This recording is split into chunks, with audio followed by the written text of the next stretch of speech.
masing-masing kelompok. Sepakat di mana. Kemudian yang kedua, untuk riset bisa diwakili oleh salah satu atau dua orang yang memiliki jarak terdekat dengan objek riset, dengan rumah atau domisili anggota kelompok. Jangan nanti ada yang dari Probolinggo, ada yang dari Jember, terus kemudian ada yang dari Jawa Tengah, ngumpul jadi satu untuk melakukan riset. Tidak perlu seperti itu, jadi cukup diwakili satu orang, nanti siapa yang mengolah data itu.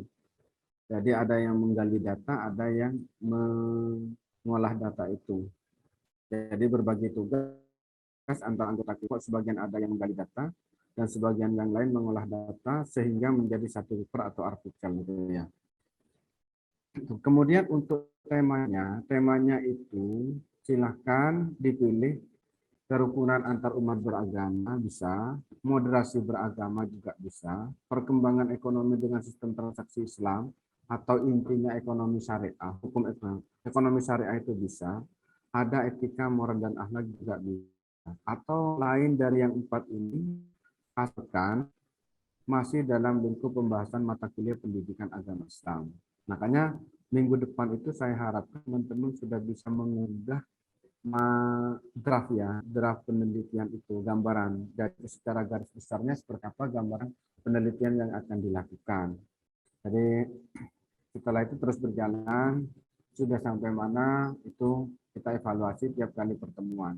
Kita punya waktu, sekarang ini pertemuan ke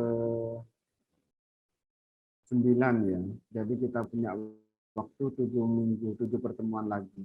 Jadi 7 pertemuan itu yang terakhir kan UAS, berarti kan kita punya 6 kali tatap muka 1,5 bulan itu ya. Makanya teman-teman saya kira waktunya cukup, sangat cukup untuk menyusun paper itu. Jadi papernya itu sebanyak minimal 10 halaman dengan spasi 1 gitu, dengan spasi 1. 1,5, maaf, jangan 1,5, maksimalnya lah 15 halaman itu. Dan itu dibuat, saya ulangi, tidak perlu datang kemudian berduyun-duyun bersama-sama ke suatu daerah. Cukup diwakili yang terdekat itu ya. Mau meneliti tentang pengajian, mau meneliti macam-macam penggulupan, apa silakan itu ya. Tidak ada masalah itu ya. Makanya nanti kita koreksi rumusan masalah yang pasti seperti apa, bentuk-bentuk pertanyaannya itu seperti apa. Jadi kita koreksi bersama nanti ya. Sampai di sini ada pertanyaan?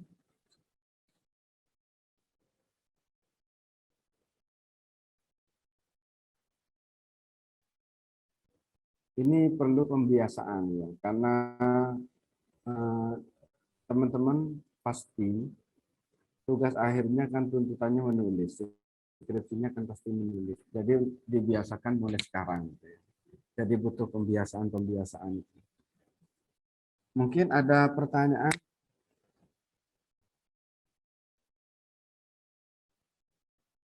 Belum ada ya?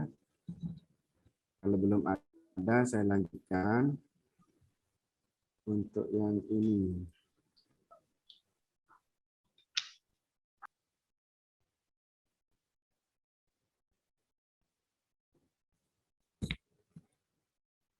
Izin bertanya, Bapak.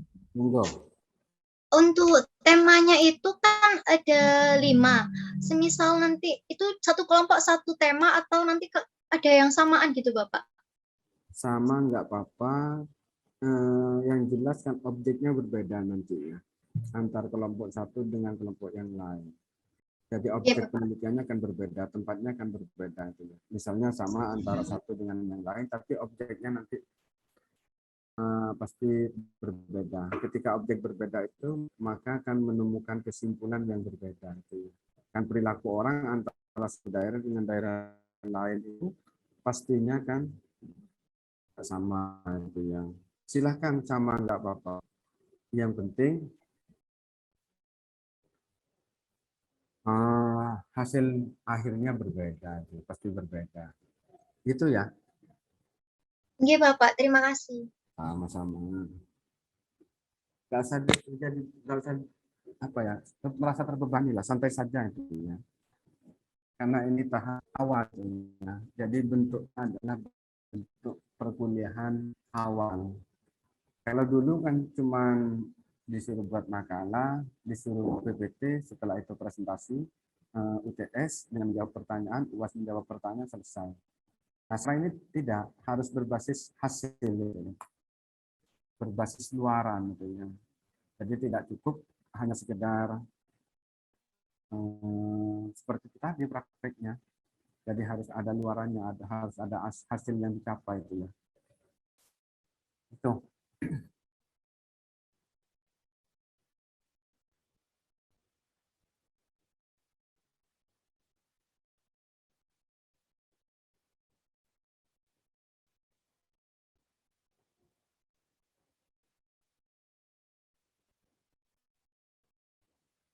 Ada pertanyaan?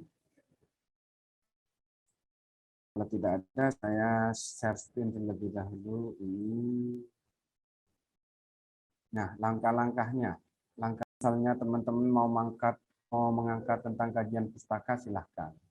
Jadi tidak harus penelitian lapangan, bisa kajian pustaka itu. Jadi membandingkan satu konsep dengan konsep yang lain, silahkan, nggak apa-apa itu ya. Langkah-langkahnya yang pertama, menentukan tema dari riset kualitatif yang akan dilakukan. Ini contoh yang kualitatif ya.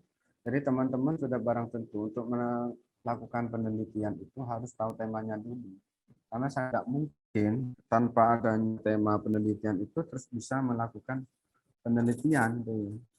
Ini awal. Dan paling tidak itu kita akan mengangkat apa? Misalnya tentang ekonomi syariah kalau yang sekarang ini. Jadi tinjauan hukum Islam terhadap transaksi online misalnya itu ya.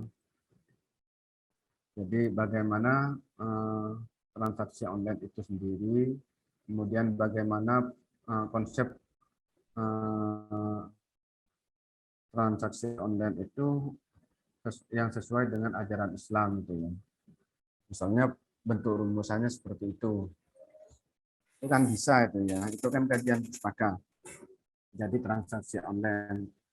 Jadi pembandingnya adalah konsep transaksi yang ada ketika sebelum adanya media elektronik gitu ya. Misalnya dalam transaksi jual beli itu penjual dan pembeli kan harus hadir dalam satu tempat. Ada barang yang mau diperjualbelikan, ada harga yang harus jelas melekat pada barang itu, kemudian ada transaksi antara penjual dan pembeli yang disebut dengan ijab kabul itu ya. Nah, sekarang kalau jual beli online itu karena seiring dengan perkembangan teknologi, maka penjual dan pembeli kan tidak pernah ketemu. Kalau harganya ada, barangnya sudah sebagai gambar saja itu ya. Tuh, kemudian yang bentuknya tidak ada serah terima. Nah, itu bagaimana hukumnya? Kalau itu tidak diperbolehkan, berarti kan hukum ini tidak bisa mengikuti perkembangan zaman. Itu kalau itu boleh. Lah, bagaimana caranya itu agar boleh? Bagaimana caranya ini? Silahkan baca. Kalau teman-teman nggak baca, maka sulit untuk menjawab ini. Silahkan baca itu. Jadi kalau dari bacaan-bacaan tersebut, maka insya Allah teman-teman itu bisa menjawab. Karena kunci untuk menulis itu tiada lain adalah membaca itu.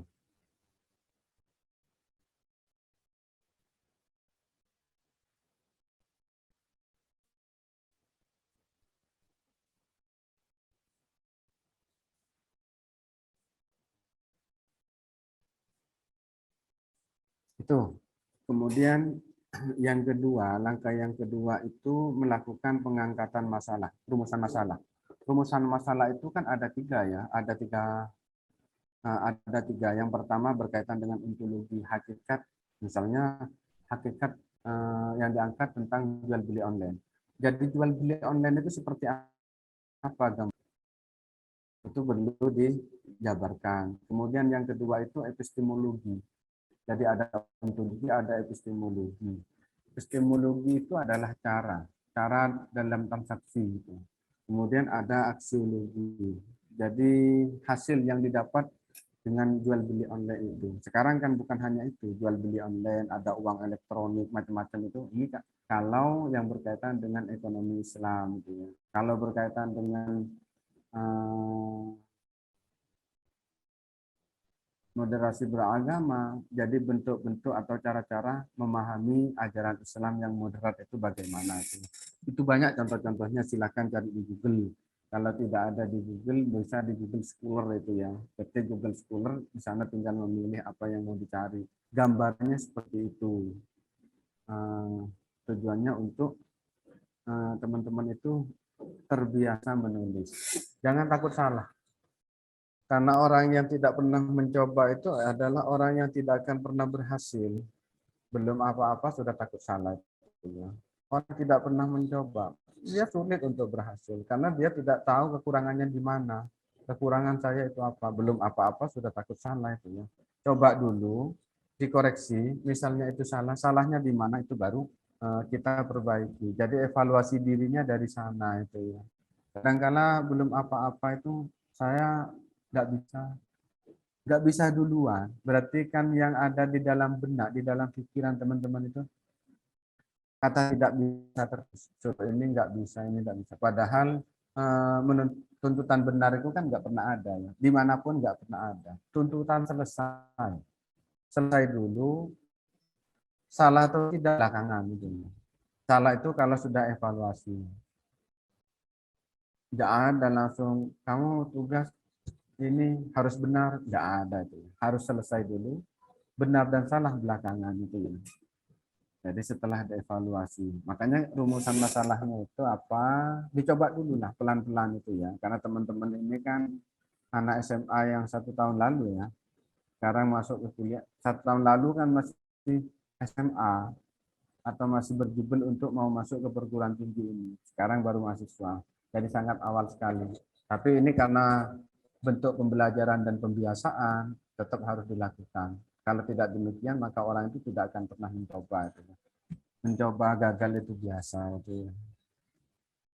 Karena berhasil itu tidak tidak pernah tercapai dari orang yang tenang-tenang, yang biasa-biasa itu. Harus melakukan percobaan itu ya. Makanya untuk menjadi pelaut itu kan belajar dari ombak yang biasa-biasa dulu, kemudian ombak yang besar itu. Kemudian yang berikutnya membuat daftar pertanyaan untuk diteliti dan diobservasi. Jadi pertanyaan-pertanyaannya itu apa? Yang akan disampaikan itu kira-kira pertanyaan apa saja. Nah, itu bisa mulai dibuat, draftnya mulai dibuat. Jadi pertanyaan seperti ini, Pak. Misalnya kurang pas, nanti saya ngasih masukan, oh harusnya begini begini itu. Jadi tidak langsung kemudian kamu harus benar sekali buat, enggak gitu ya. Jadi harus membuat dulu, kalau ada kekurangan ya diarahkan, kalau sudah betul ya sudah tinggal melanjutkan ke tahapan berikutnya itu ya. Kemudian yang berikutnya, membuat daftar tujuan dan manfaat melakukan observasi. Tujuannya apa membuat penelitian itu?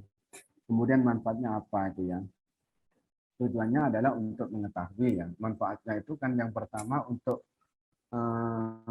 pengembangan ilmu pengetahuan. Kemudian yang kedua itu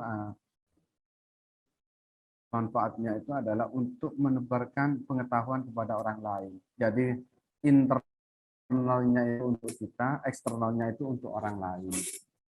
Dan informasi untuk orang lain. Ketika orang mendapatkan informasi, maka di saat itu pula orang ini menambah ilmunya itu ya. Untuk orang lain memberikan informasi berarti akan menebarkan ilmu.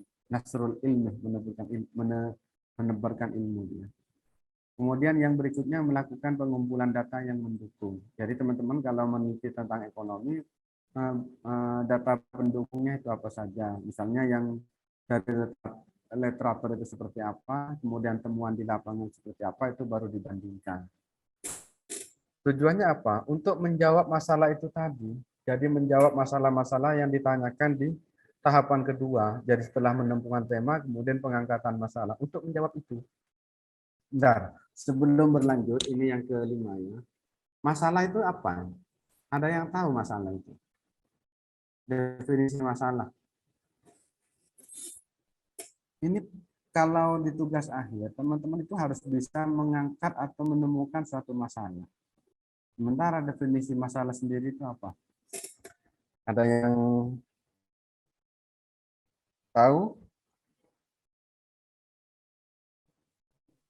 Izin menjawab, Bapak. Monggo, monggo. Eh, Masalah menurut saya adalah suatu pertentangan yang terjadi di eh, komponen masyarakat antara masyarakat A maupun B, begitu Bapak. Jadi pertentangan antara masyarakat dengan masyarakat yang lain itu ya. A dengan B. Mungkin ada lagi yang lain masalah itu. Saya Bapak, Enggak. jadi permasalahan itu kayak perpecahan yang harus diselesaikan sebagai perpecahan yang harus diselesaikan bukan? Perpecahan yang harus diselesaikan atau persoalan yang harus diselesaikan itu. Perpecahan yang harus diselesaikan. Ada yang lain? Izin memberikan, Bapak. Monggo, Ya, Gilang, Mas Gilang. sebuah gejala yang ingin diketahui jawabannya gitu, Pak. Meskipun dia bukan yang terjadi perpecahan, bukan bersifat yang merusakan, itu juga menurut saya termasuk masalah yang ingin dicari jawabannya. Kenapa kok bisa gitu?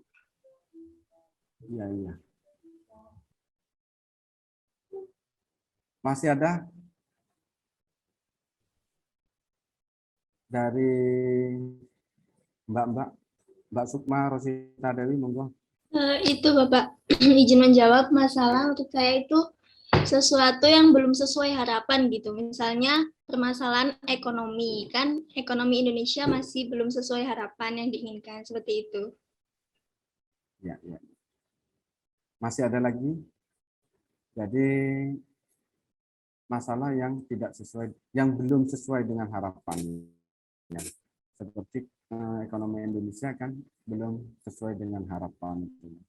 Jadi ada perpecahan yang harus diselesaikan, ada kesenjangan antara satu masyarakat dengan masyarakat yang lain itu. Mungkin masih ada lagi.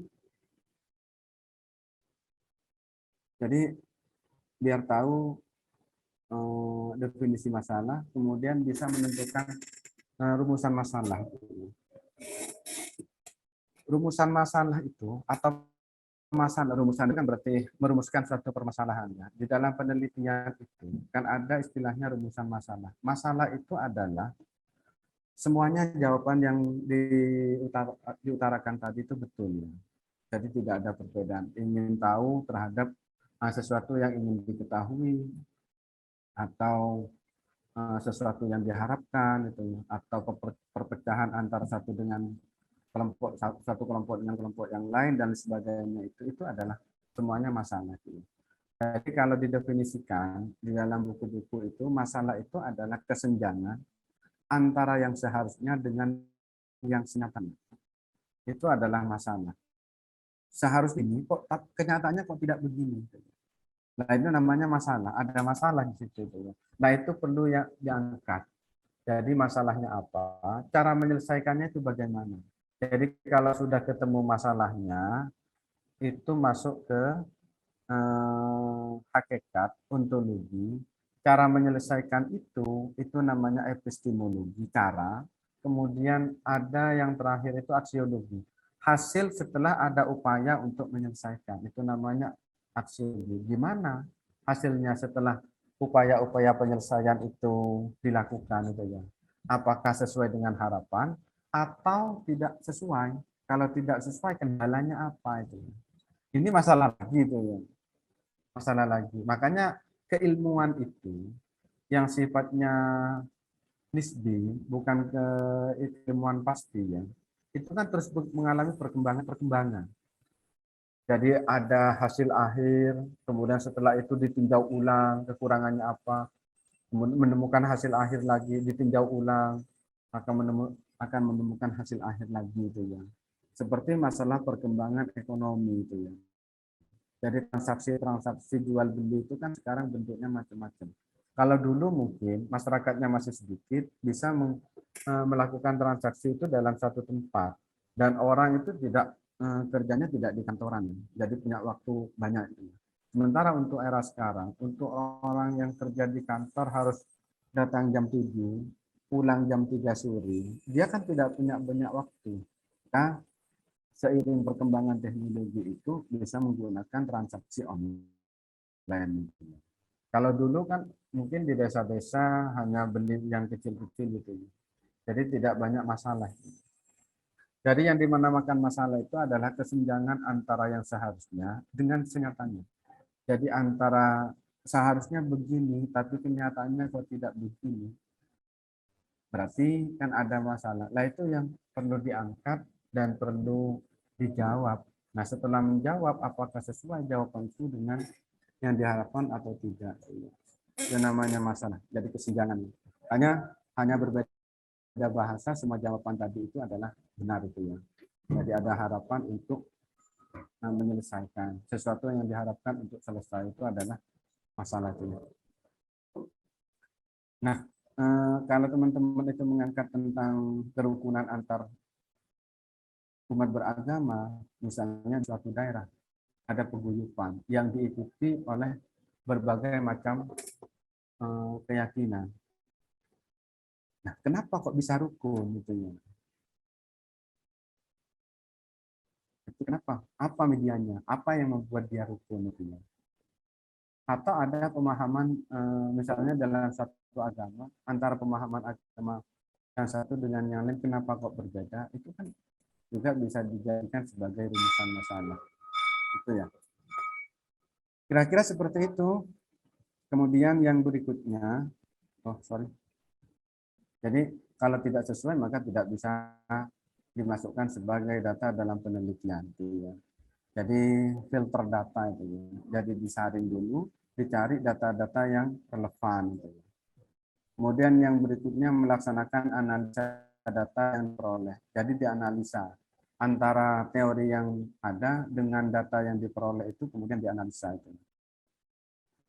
Yang kesembilan menjawab pertanyaan observasi. Jadi dijawab sendiri, membuat masalah sendiri, kemudian menjawab sendiri itu ya.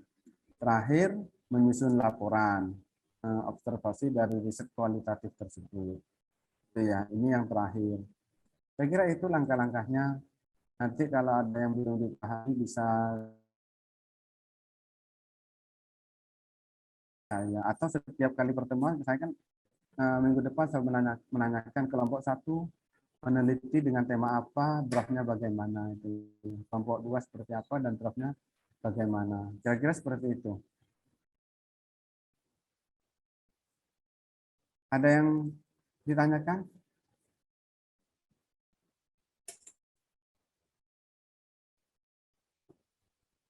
Jadi ya bisa ya 6 minggu bisa ya 6 minggu. Bapak ini baru saja Idul Fitrian itu ya. Kok sudah ngasih beban saya itu. Saya nggak mau ngasih beban. Saya hanya menjalankan tugas. Dan tujuannya untuk kita bersama. Coba bisa-bisa. Selalu katakan bisa. Teman-teman kalau ada apa-apa, kalau ketemu dengan orang, ditanya, kamu bisa? Bisa. Jangan sekali-kali mengatakan tidak bisa. Karena orang bertanya itu kan punya harapan. Kalau orang bertanya dan sudah menjawab tidak bisa, harapan mereka itu sudah kecewa itu ya. Sekalipun berwaktu, kalian bisa minta tolong bisa itu. Tanamkan kata-kata bisa dalam kondisi apapun itu ya. Jangan sekali-kali mengatakan aku repot, aku nggak bisa. Orang itu kecewa, yang tanya langsung kecewa. Padahal dia punya menaruh harapan besar gitu ya, untuk bisa. Oke, kalau tidak ada ya akhiri, cukup. Jadi teman-teman tinggal menyiapkan berembuk dengan kelompoknya, kira-kira mengangkat tema apa, terus kemudian mulai sekarang sudah mulai ditata draftnya seperti apa. Cukup 1 lembar kalau hanya draft itu ya. Cukup ya, kalau nggak ada pertanyaan.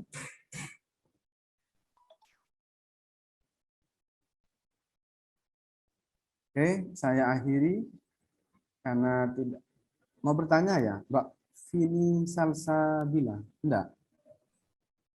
Sudah cukup, Bapak. Sudah cukup jelas. Iya, oke. Oke, terima kasih. Saya akhiri. Kurang lebihnya mohon maaf. Ihdinas siratal mustaqim. Wallahul muwaffiq ila aqwamit thoriq. Wassalamualaikum warahmatullahi wabarakatuh. Waalaikumsalam warahmatullahi wabarakatuh. Terima kasih, Pak. Terima kasih, Pak. Sama-sama. Terima kasih, Pak. Minal izin, Bapak izin, Bapak. Sama-sama. Saya maafkan semuanya itu yang